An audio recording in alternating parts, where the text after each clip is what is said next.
This is Feminist Wellness, and I'm your host, nurse practitioner, functional medicine expert, and life coach, Victoria Albina.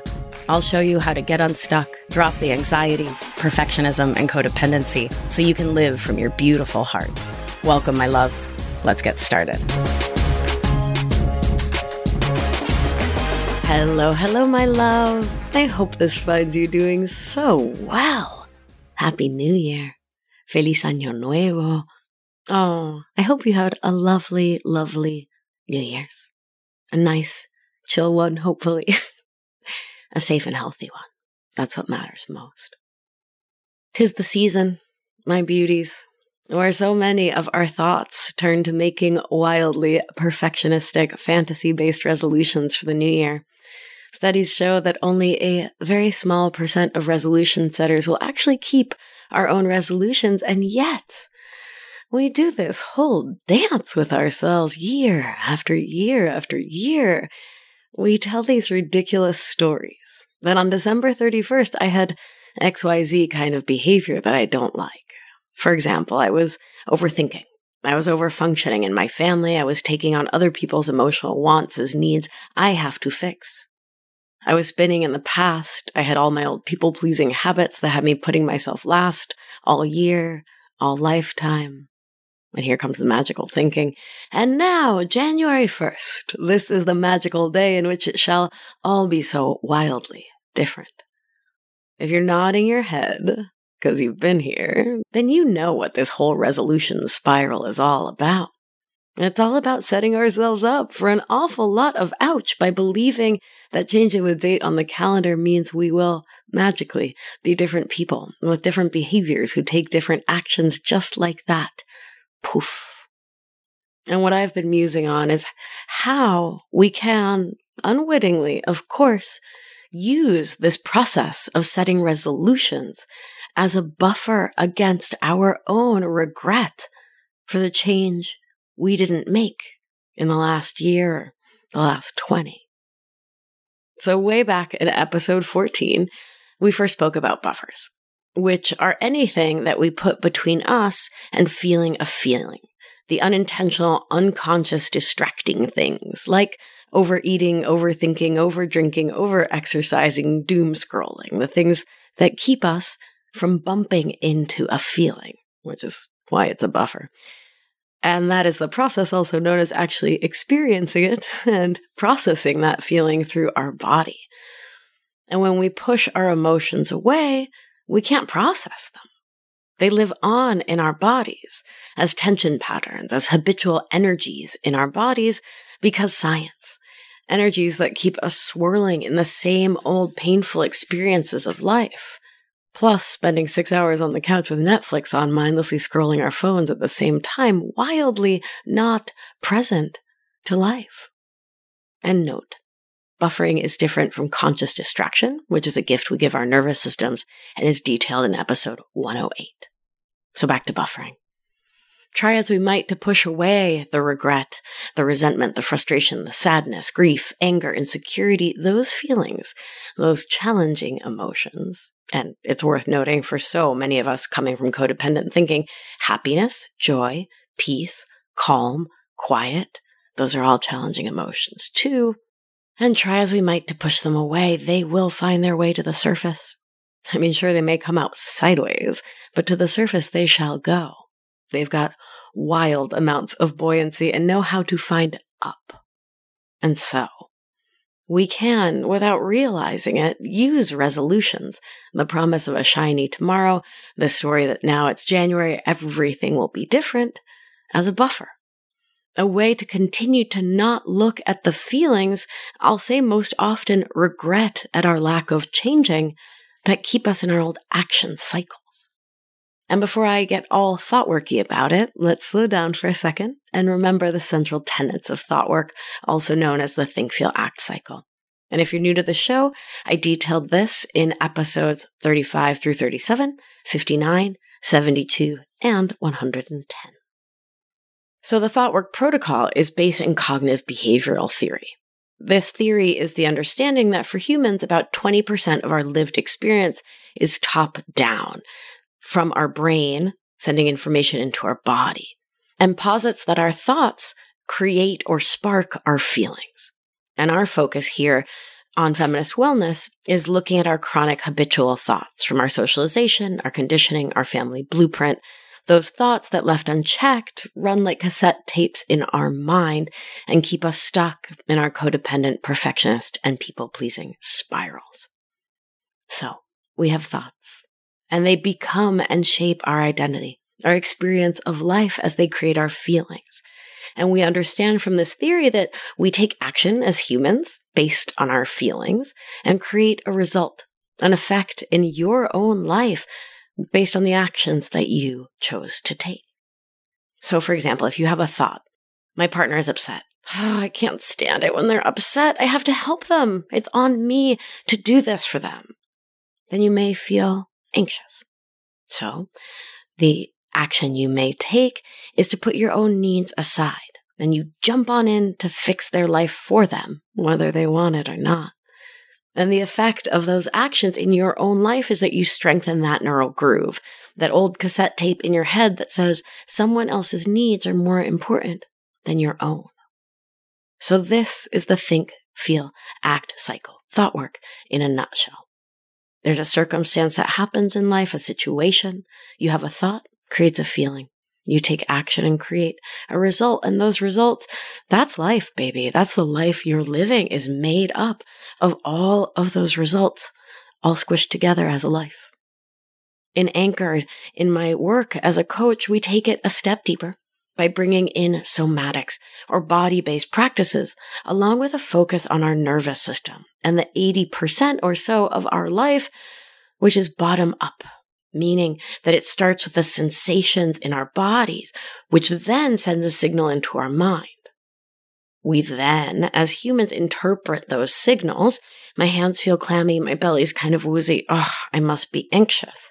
And that thought, I must be anxious, is where the thought work comes in. Taken together, this process of thought work together with somatics leads us to be able to take a look at the complete whole of us, to look at 100% of your human lived experience, your body, mind, spirit, within the context of your socialization, conditioning, and family blueprint. And when you buffer against your feelings, my darling, you block yourself, not only from understanding your own mind and body, you block yourself from changing and growing and creating new outcomes, new results in your own life. And so, looking at this framework for understanding our lives, we can see how vital, how important it is that we pause and we get in touch with our feelings. Either our feelings as those that come from our bodies through our somatic felt experience of being alive, or the ones that are created from and by our brains. I mean, either way, it's the same neurobiology, the same neurochemicals, all this serotonin, oxytocin, dopamine, norepinephrine, noradrenaline, cortisol, all swimming through our bloodstream, leading to the sensations that we have come to call a feeling, an emotion. And my sweet one, it is very human to want to buffer against our feelings when we don't know how to process them, when we don't have the tools to be with them, to manage our minds and to address our feelings, to feel them.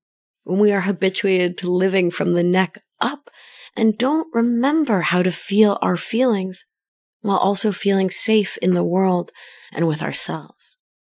And from this place of buffering against our feelings, we set resolutions, grand perfectionistic prognostications of how this year we'll do it all perfectly. Instead of really looking at why we've been living the way we have been in the last year and why we didn't meet our goals last year either. And come on, I mean, let's be real here, folks. Hello, pandemic. It's been a challenging minute to get a lot of stuff done, right? Give yourselves the grace, right? But that's the point. Instead of looking at what's real and giving ourselves the grace, the compassion, the love we need, and I said need, in order to make lasting change, we jump to action. We use resolution setting as a buffer against the regret of another year of not making the changes we want to in our lives. We're like, let me slap this resolution on it, and then I won't make myself maybe feel so bad, maybe? A little distraction will do the trick, right? Alas, my darlings, it shan't. I love the word shan't, but really it shan't. It won't. It can't. So what is the remedy? How do we stop doing this while also making the changes we want to make in our lives? To stop spinning in the constant anxiety of people pleasing and the constant hypervigilance that's part and parcel of trying to keep everyone happy, the constant codependent drama of trying to get external validation.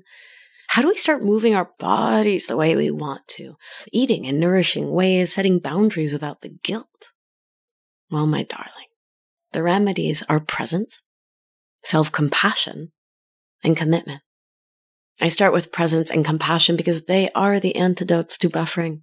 When you're present, really there with yourself and in your life, you are not buffering. By definition, you're holding space for yourself. You're at home in yourself. You're not trying to escape or evade yourself. You're right here, present with you. And when presence is paired with self-compassion, which is the ability to show yourself understanding, acceptance, and love, oh my, what a beautiful thing. With self-compassion for your inner children and all the survival skills you learned over the years, you can make a promise to not beat you up, to not be mean to you from your perfectionist habits, to show you the firm, loving kindness that helps us to learn from the past and grow and change for the future. And from that presence and self-compassion, you can get real with your feels. You can let yourself feel them slowly, my darlings, if this is new to you, in a way that feels safer for you. You can process them through your body and can then connect back out with the world. A skill called pendulation, which I will be nerding out on in a show soon to grace your very ears, my love. And you know I love foreshadowing, so there you go. So my darling, darling, darling love, we show up with presence, really being here and self-compassion, loving the human that's here, that's you, and then we commit to ourselves, our lives, our futures, our goals. So often, what we think we need is motivation, which we expect to come like a lightning strike. So we wait around, and we wait around, and we wait around for it. But that's not how it works. Sure, you can create motivation with your thoughts. It's a feeling. You can always have a thought that creates a feeling, absolutely. But in my experience, motivation can be a fickle friend indeed, my darling. What we need is to face what has been with presence and compassion. Take responsibility for ourselves and our lives with love and care. And we need to commit. Commit to our goals, commit to our boundaries, commit to showing up to feel our feels and to live our lives the way we dream of. Because motivation, whether intrinsic or extrinsic, often comes and goes. And if it works for you, great. But for so many of us, motivation is not something to be counted on, to see you through when the going gets tough, when it seems easier in the moment to go along and get along rather than speak your truth, when that old desire to self-sabotage comes to pay you a midnight visit. Motivation as a noun is a great place to start from, and I'll posit that the feeling and the verb that keeps you going through thick and thin is commitment. Mi cariño, my darling. Resolutions fade into the February snow. But commitment? Oof, that's the real deal. So what does it take to commit? It starts for me with a promise to myself not to buffer with resolutions or false stories of change that always sound like stories about how, oh yeah, no, I'll start tomorrow. Always start tomorrow, right?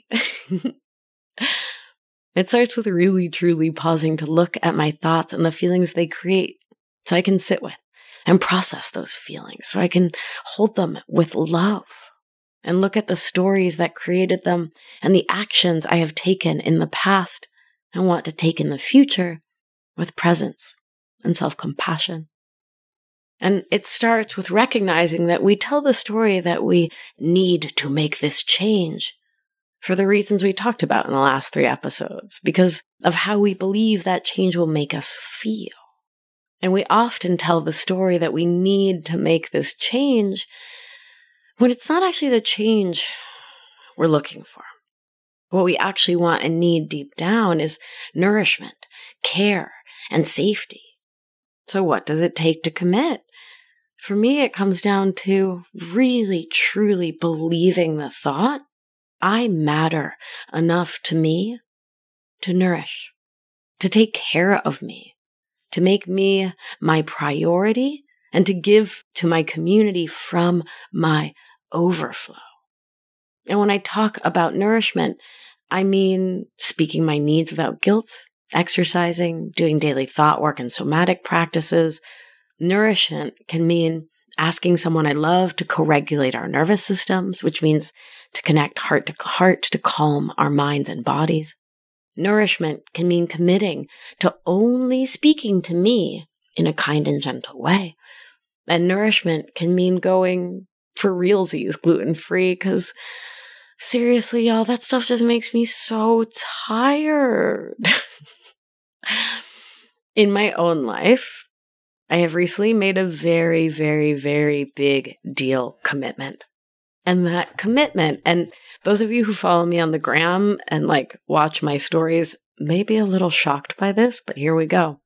I have committed to stop drinking yerba mate, in American yerba mate, which is the stimulant drink of my people. And in so doing, to completely eliminate caffeine from my life, having ditched the coffee years ago. My commitment is to live the most authentic and intentional life I can. And I know that while I love mate, and I believe in my Argentine heart that mate loves me back, my nervous system does not currently love mate. It really impacts my energetic field. It really speeds me up, which of course, it's a stimulant, but whatever. And most importantly, it's a barrier between me and truly knowing myself. And because caffeine changes the way I show up in the world, it's a buffer in that way too. So I'm committed. I'm coming all the way off mate so I can see who I am in the world without any exogenous outside stimulant in my body. I'm bringing this up because I'm not motivated to not drink mate. Let's get this clear. But I sure am committed to myself and the outcome of stopping. I mean, mate is a vital part of my cultura, my identity. It's a part of who I am. Or rather, I guess who I have been. Let me count. Just sitting right here in my office, there are 7 different mates. So the tea itself is called yerba mate, the mate weed. And then what you drink it out of is the gourd, those beautiful decorated gourds we use. Those are called mates, right? So you drink mate from a mate. There you go. So anyway, there's 7 in front of me, which is typical of homes in the Southern Cone. You have the 1 or 2 you use, and then you have decorative ones, right? But I'm just pointing out, this is a big part of my life, y'all. It's one of the first things I do in the morning. I drink mate throughout the day. I forgot to cancel my auto ship, and yesterday I got my every month I get 5 pounds of yerba, of mate tea from yerbamate.com. And by the way, I highly recommend them if you're looking for organic, fair trade, family owned, Argentine family owned mate.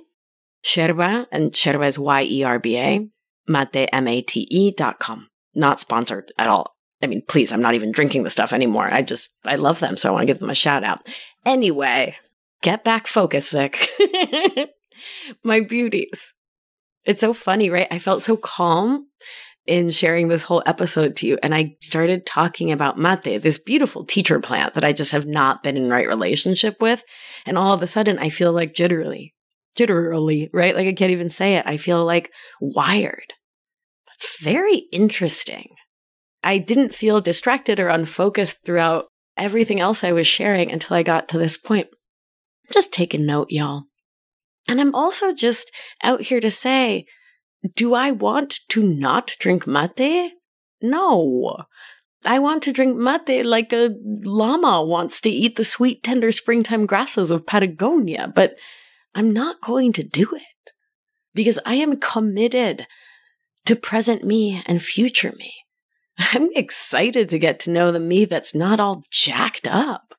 I'm excited about that commitment and to meet the me underneath the mate. Does that mean I am happy about not doing a thing I want to do? No, but I am committed. And so I'm doing it, or not doing it, rather. And I'm committed to the bigger goal under the task at hand. The goal of stepping into ever greater intentionality, integrity, authenticity, than just plain wanting to know me more.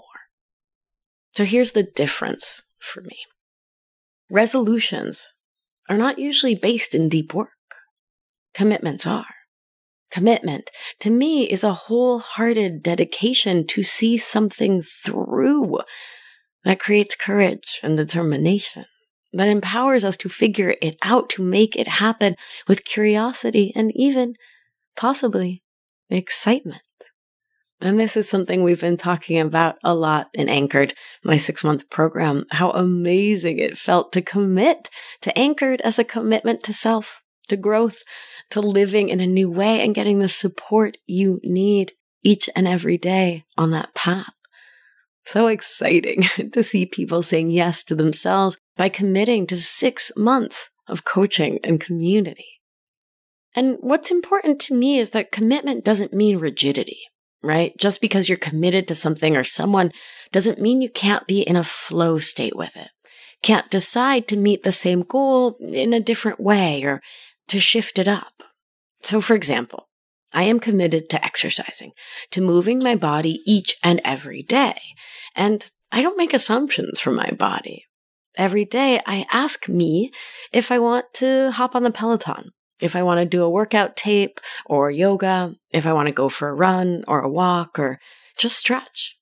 Because I want my body's consent. That's part of my broader commitment to my body.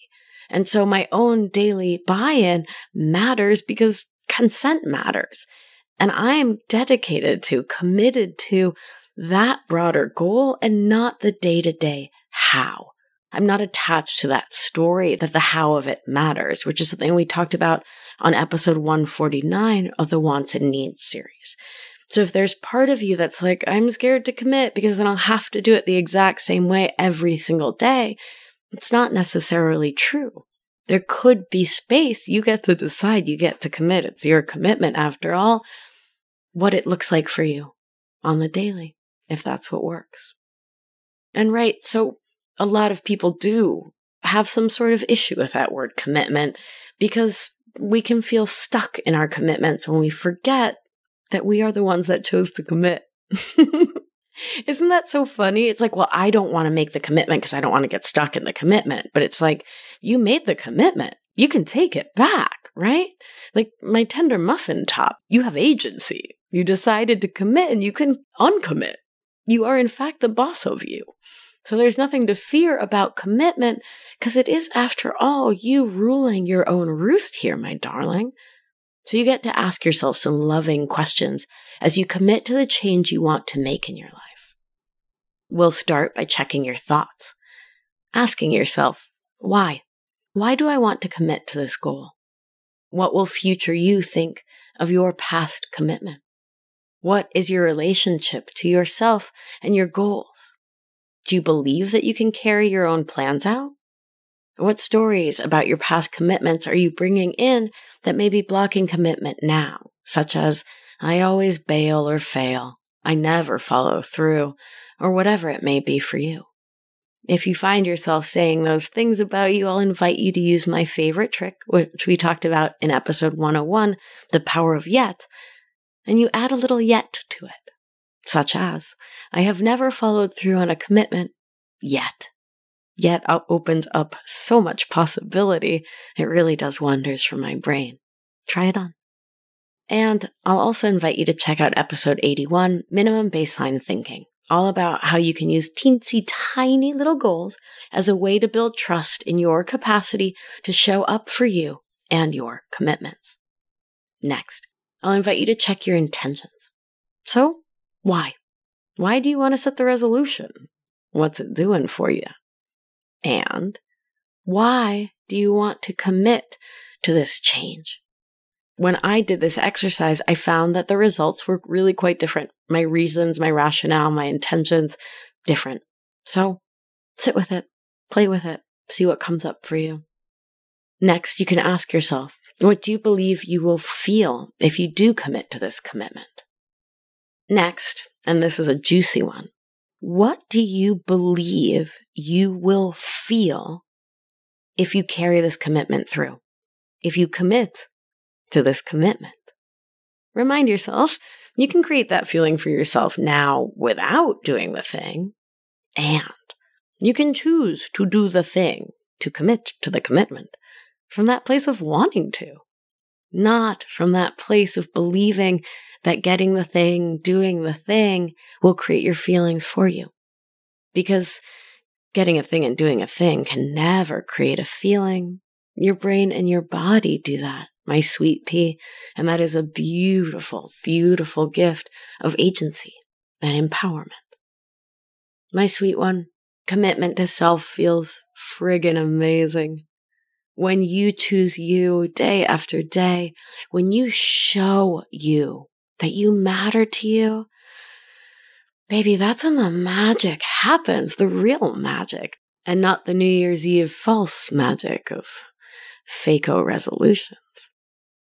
By committing to one small change, even if it's not to use resolutions or anything else as a buffer in your life, you start to believe that it's possible for you to keep choosing you in every area of your life, in every relationship, every scenario. And you get to believe that you will continue to choose you again and again, celebrating your commitment to the one life you've been for sure promised. And of course you'll falter. Of course you'll take a day off from that intentional commitment. Of course you'll backslide, because that's human. Healing isn't linear. I mean, my beauty is because science, right? And what matters is that you come back to you and you recommit time and again. You choose to get anchored in you because, my darling, you are worth committing to. Thank you for joining me. I hope your New Year's is off to a beautiful start, and I hope you take some time to commit to you today and every day.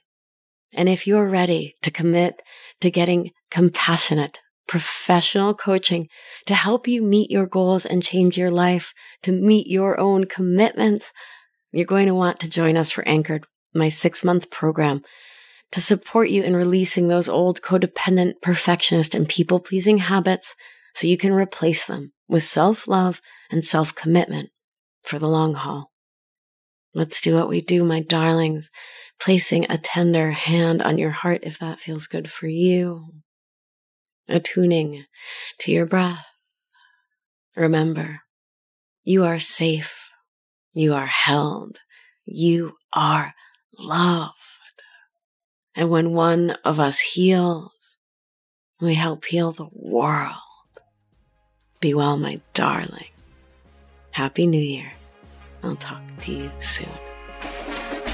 If you've been enjoying the show and learning a ton, it's time to apply it with my expert guidance so you can live life with intention without the anxiety, overwhelm, and resentment, so you can get unstuck. You're not going to want to miss the opportunity to join my exclusive intimate group coaching program. So head on over to victoriaalbina.com/masterclass to grab your seat now. See you there. It's going to be a good one.